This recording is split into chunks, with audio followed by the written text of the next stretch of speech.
Core Connection. I'm Mira Rubin here with you on Enlightened World Network. And today's topic is time. So we have such an interesting relationship to time. That's what we're going to explore today. But before we get started, let's just take a minute or two to settle in. Let's take a deep breath in through your nose. Hold it and imagine clean, crisp oxygen coursing into your lungs and into your bloodstream, nourishing all your cells and your organs. And as you exhale, exhale any tension, any stress. And let's take another deep breath in through your nose.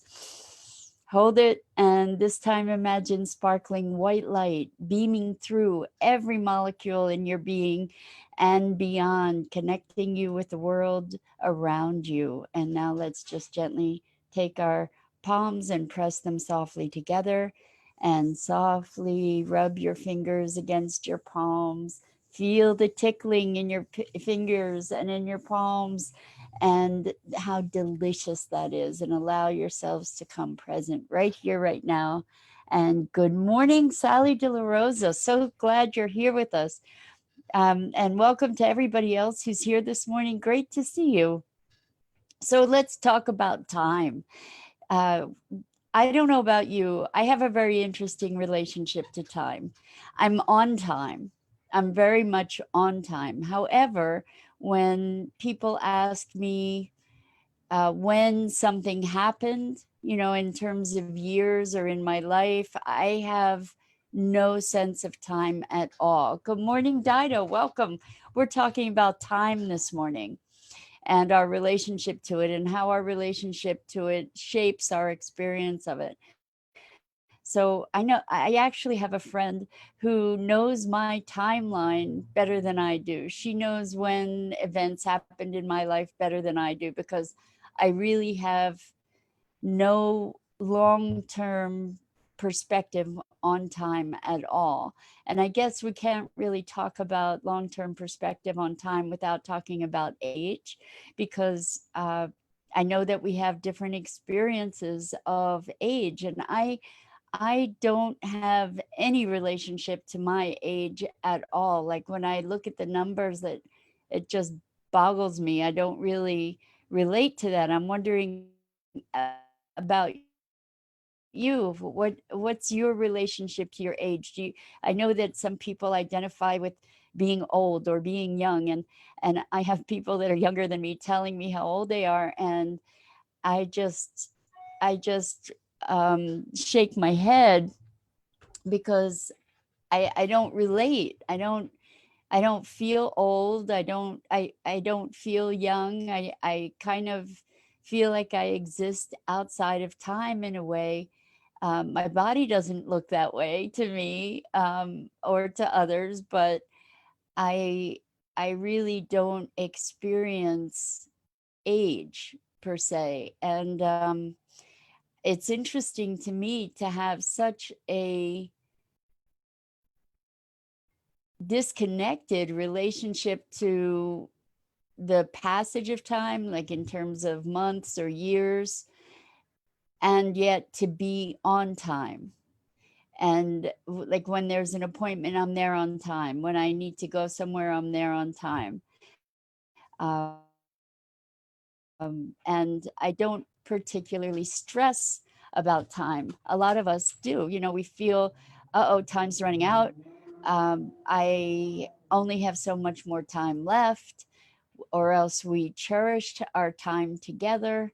We uh, we equate time with money, right? Time is money. We all have heard that. And in my family, my dad was very much about time is money, because anything I spent time on, he'd say, well, are you getting paid? And that was just really crazy, to be looking at my time and equating it what time I was spending. We spend time, right? The time I was spending on things I enjoyed, and he would be asking me if I was getting paid. It was very interesting. Sally says, I don't identify with my age. I'm 57 and feel younger. Good, but I refuse to tie myself to a number.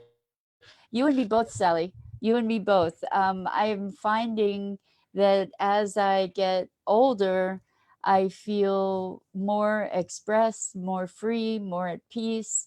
And in so many ways, I feel younger because of releasing a lot of the stresses that had so been tied to time for me previously, and tied to age and accomplishment. Lots of us beat ourselves up because we wanted to be somewhere else in our lives by this age or by this time, or it's taking so much time to make change. Sally says, yes, exactly. It's taking so much time to make change or to do something. It always takes longer than you think it will. I mean, these are all kinds of stories that we have about time that I'm sure we all relate to.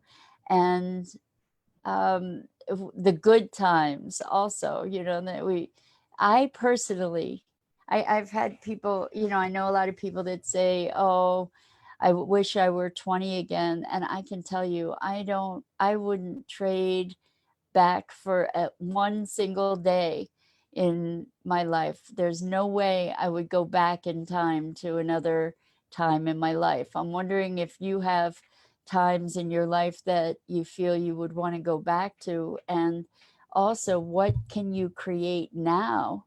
What can you create going forward in this moment? I think this whole conversation about time is interesting because it is all about past and future, right?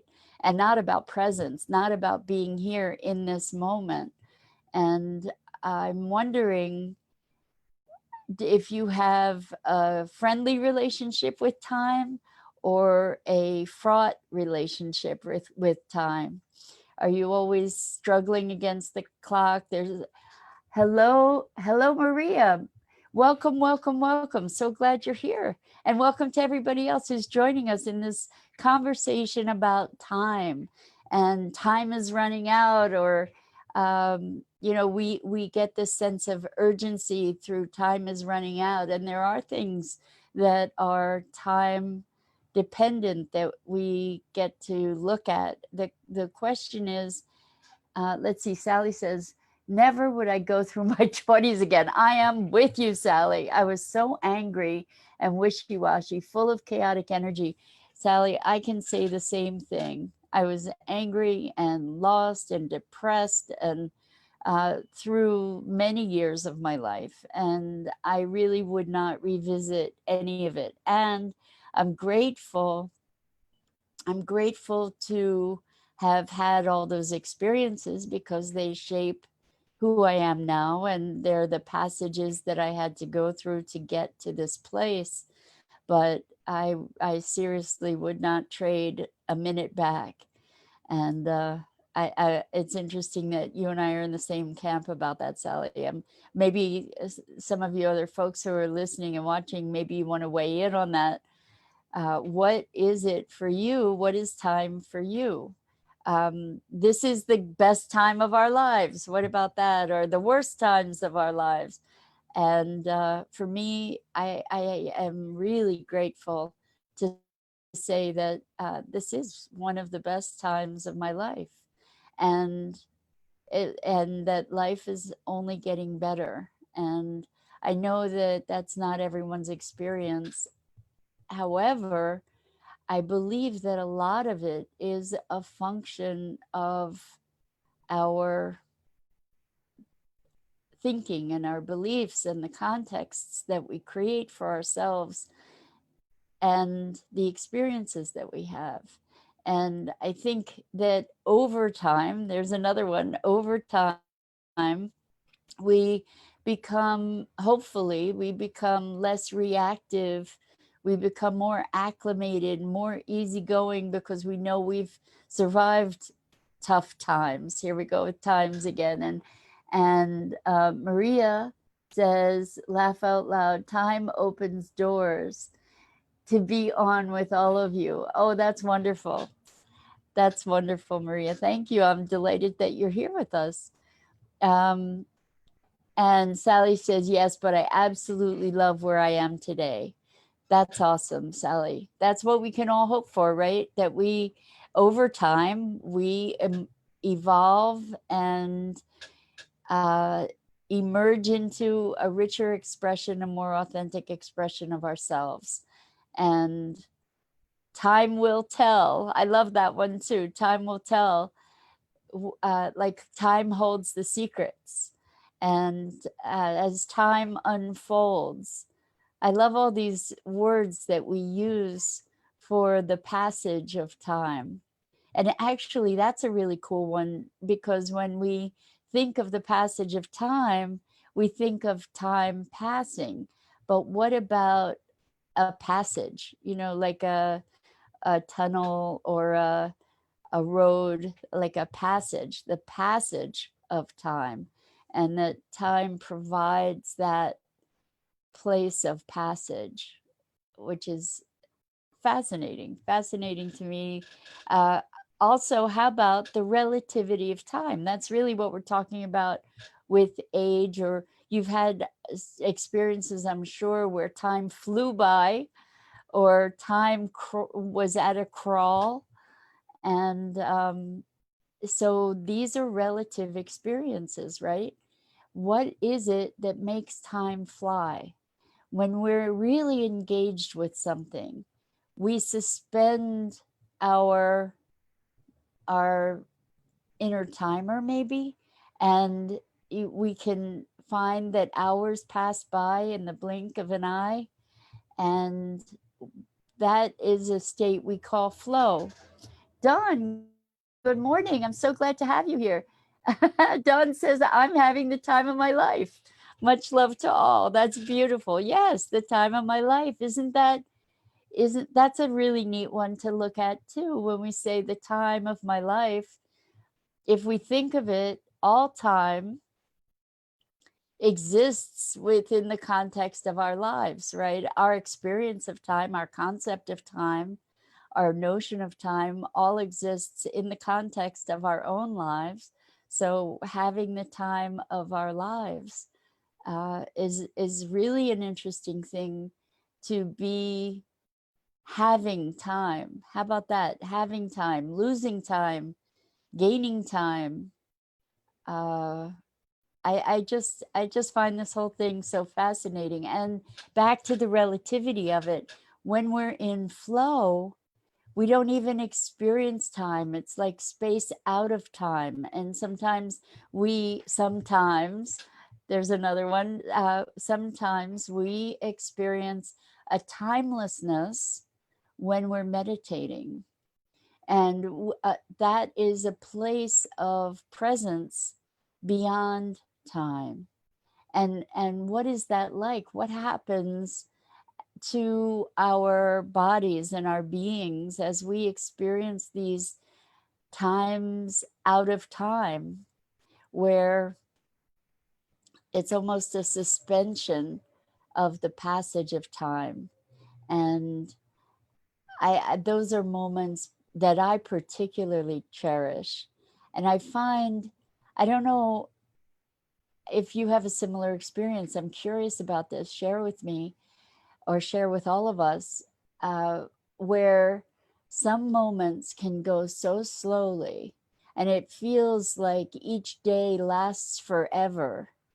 And then you look back and the weeks and the months have just flown by. I remember a day when I was in school. I was in probably, I guess I was in junior high school. And it was one of the longest days of my life. I don't remember why, but every minute was 3 days at least. And the way that it took so long for that day to go by, and yet a year can go by in a blink. How is that? How is it that we can look back and say, oh my gosh, it's been 5 years? I actually can look back and say, oh my gosh, it's been more than 30 years. more than 40 years. It's I can keep going, but I won't. Anyway, it's wild, wild, wild how we punch the clock for punching in and out of the time clock for work, or we set the timer. So much of our lives are oriented around time, and our relationship to it is a really important thing. If we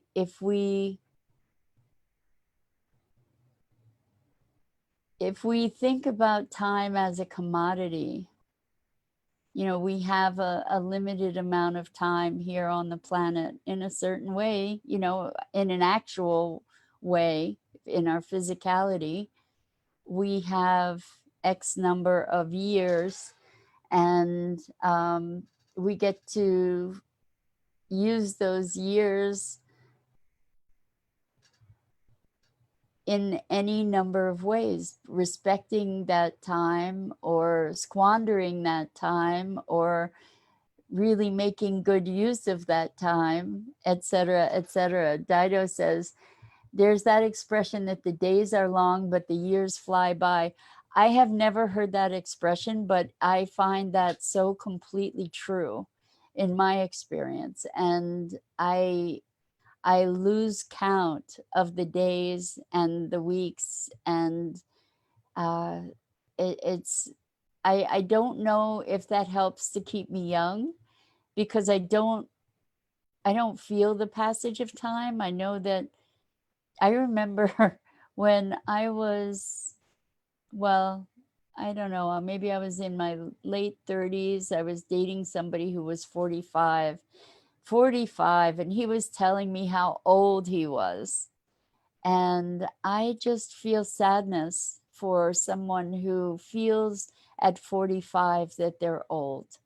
I kind of feel sadness for anybody who feels that they're old, because there's so much available to us in life at any age, no matter how old we are. There's so much living available to us. And that makes me think, maybe you guys can help me with this quote, because I know I'm only going to be able to give you the essence of it. I don't have the quote, but I think it might have been Irma Bombeck. I'm not sure, but essentially wanting to burn the candle at both ends, live life wildly, and sort of skid over the finish line kind of idea, where we live life to the fullest, and just drink from the cup of life as fully as possible throughout every minute of our lives. And then there's the other point of view, that I indulge in sometimes, a lot of times, is that this is a brief experience of being a spirit manifest in physical form, and I am a timeless being. And so the pressure of time is not necessarily something that I need to impose upon myself, because I am timeless, and I can really cherish the time that I have at the same time. And Sally says he was giving up before his time. Yes, that's another one, giving up before his time. So when your time has come, right? It wasn't his time. It wasn't her time. It's all very, very interesting how much of our conversation is related to time. I had a good time. Let the good times roll. I had a bad time. I'm having a rough time. I'm having the time of my life, as I think it was, yes, it was Dawn who said. So what kinds of negotiations have you made for yourself with time?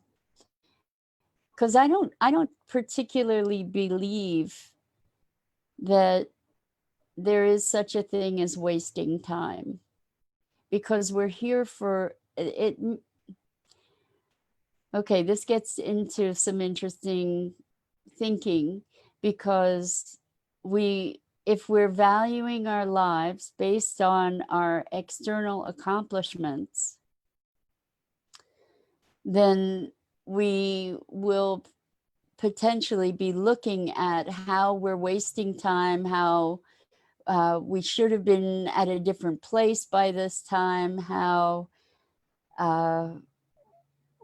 there's so much better use of our time, et cetera, right? If we're valuing ourselves based on our external achievements and accomplishments, if we presence ourselves to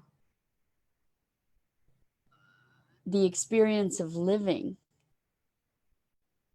that can't possibly be wasted time, right? If we are really present to life itself, even if we're sitting on a rock in the middle of a stream, or maybe especially, we can't be wasting time, right? If we're doing something we enjoy, even if we're experiencing sorrow or grief or pain, it's all part of the experience of living. And in the context of that, where every moment is part of living, then it can't be wasted, can it? So play with me here. What are your thoughts on this? Because I think that we can often fall into beating ourselves up. I should have gotten more stuff done. I just didn't have enough time. I didn't have enough time, or it took too much time to do this or that. And I wonder how much of our relationship with time is because we are externalizing our values. And the story about, or the conversation that this alludes to, is something that I've spoken about a bunch before, in terms of externalizing our value as living creatures on this planet. It doesn't mean that things shouldn't get done in the world. What I'm talking about really is, instead of doing things for doing sake, for the thing's sake, for the objective, like running the marathon to win the marathon versus running the marathon for the process of running the marathon, or from the inspiration that drives you to run that marathon, coming from inspiration rather than from the external objective. When we are bound to external objectives, when we're striving in living for external objectives, what often happens is that we're striving for that objective, and we're enduring or dissociating ourselves in the process of getting to that objective. And that's not really, it's living life, but it's not living life. And so that's what I'm talking about when I'm talking about externalizing our worth. When we are able to connect with actual experience of living, then we don't need to measure our worth from externalities. We can be present to our self-worth just by being present. So Sally says, I remember saying a lot when I was younger, by the time I'm 30 or 40, 50, I was going to be somebody. Oh, Sally, thank you so much for that. Oh my gosh, right? We spend our lives, when I'm 17, when I'm 20, when I'm 16, I'll be able to drive. That's what it was for me. When I'm 21, I'll be able to, when I'm 18, I'll be able to vote. When I'm 21, I'll be able to drink or whatever, and on and on and on. It is crazy. And Sally says, I am somebody as I always was. I am me, and that's enough. Beautiful, beautiful, beautiful. Thank you for that. And that ties in with our notion of time. It's like, by the time I'm 40, I'm going to be financially free. By the time I'm such and such, I'm going to have or be or do whatever. And that is a way that we, through these expectations, we create judgment, disappointment, and accomplishment. But if we are running through life checking off all the things on our bucket list without experiencing them, without enabling ourselves to be really present to those things, then it's empty. And frankly, for me, in terms of life, I would rather be sitting on that rock in a stream for the rest of my life than running around to check off things on my bucket list without being present to them. And I am really talking about a shifting of paradigm from this external notion of life to a more internal connection with living itself, because I believe in my heart that this connection with living itself is what is going to enable us to make the changes in the world that need to be made, to make the connections with one another that need to be nourished and nurtured. And Dido says, perhaps there is ego time, not enough time, scarcity around time, good or bad times, etc., and divine timing, which is mysterious, does not follow our rules, and when nothing is wasted or wrong from a more expansive perspective. Dido, you as always are so brilliant and making the perfect distinctions, because I'm sure that so many of us have experienced this crazy divine timing where something happens that leads to something else, that leads to something else 10 years later, and you can see it's like dominoes just flipping each other over and over and over to make this perfect evolution of circumstance. And that's the divine timing that I think you're speaking of, Dido. It's kind of non-linear and out beyond our sense of logic or understanding. And that's the time that we are able to access sometimes in our meditations or in moments of shifted awareness. And so Maria says we should live in now.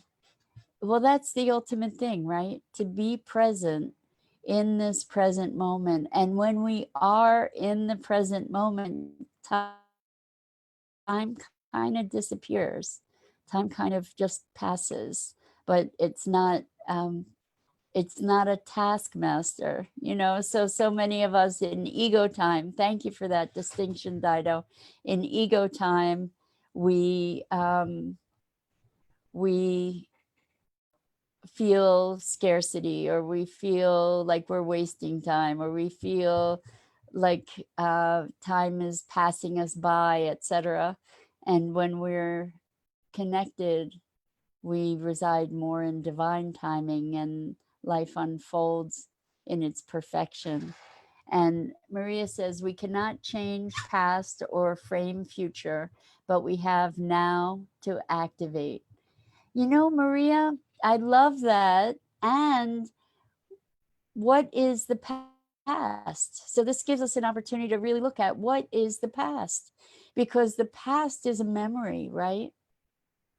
And I just in terms of the past and changing the past, I've told this story before, but I had a memory. Now I don't know where the memory came from. I don't have a physical memory of this event, but I have a memory that I had been told that I had drunk turpentine as a kid and had to be rushed to the hospital to have my stomach pumped.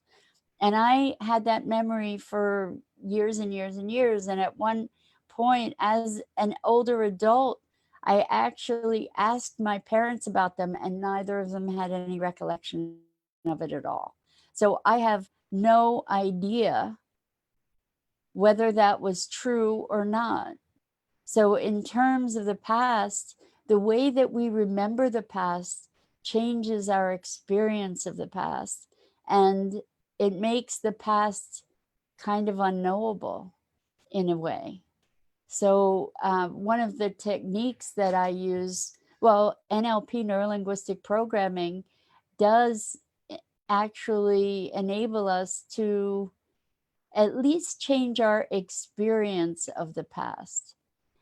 And I want to say too that we actually can frame the future, because we shape our experience by the way that we choose to integrate information, and also the attitudes and the perspectives that we take on things. So by shifting our beliefs and by creating a context, we do get to frame the future in a way. So that's another way that we actually do get to transcend time, which is really, really fascinating.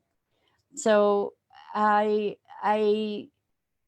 in fact, there is an NLP process called timeline therapy, where you can go back through your timeline and shift your experience of all different kinds of events in your life. So amazing, amazing, interesting things about time, right? And really thinking about it, because it's not something that we generally think about, other than I don't have enough of it, or I'm wasting it, or um, things related to age or whatever. So I think that that's it for today. Unless you guys have any other insights you'd like to add, I've really enjoyed this conversation. I hope you have too. I think that when we maybe allow ourselves to be in that divine timing, our relationship with time shifts. You know, I just thought of another thing to consider around this whole conversation. You know, when we connect with our internal timing, our internal clock, we often end up not having to set alarm clocks, because we always wake up at the same time. We have our inner timing that works for us. And I find that fascinating too. So it's kind of like there's something going on that is marking time beyond our conscious awareness, that is tuned in to that, and is just one more aspect for us to think about. So thank you so much for playing this morning. I really appreciate it. I really enjoyed it. And I'm Mira Rubin. This is the Core Connection. And I am here weekday mornings, every weekday morning at 9 a.m. Eastern. And we broadcast live on Enlightened World Network's Facebook page. And it's just a delight to be with you. And Sally says, oh my gosh, her internal clock is set at 4 a.m. every day. Sorry about that, Sally. Unless maybe you go to work at 5. I don't know. But anyway, thank you. Really a delight to be with you. And I encourage you to check out the other wonderful programming on Enlightened World Network. And until next time, have a wonderful, wonderful day, a wonderful weekend, and enjoy your time. I've enjoyed our time together.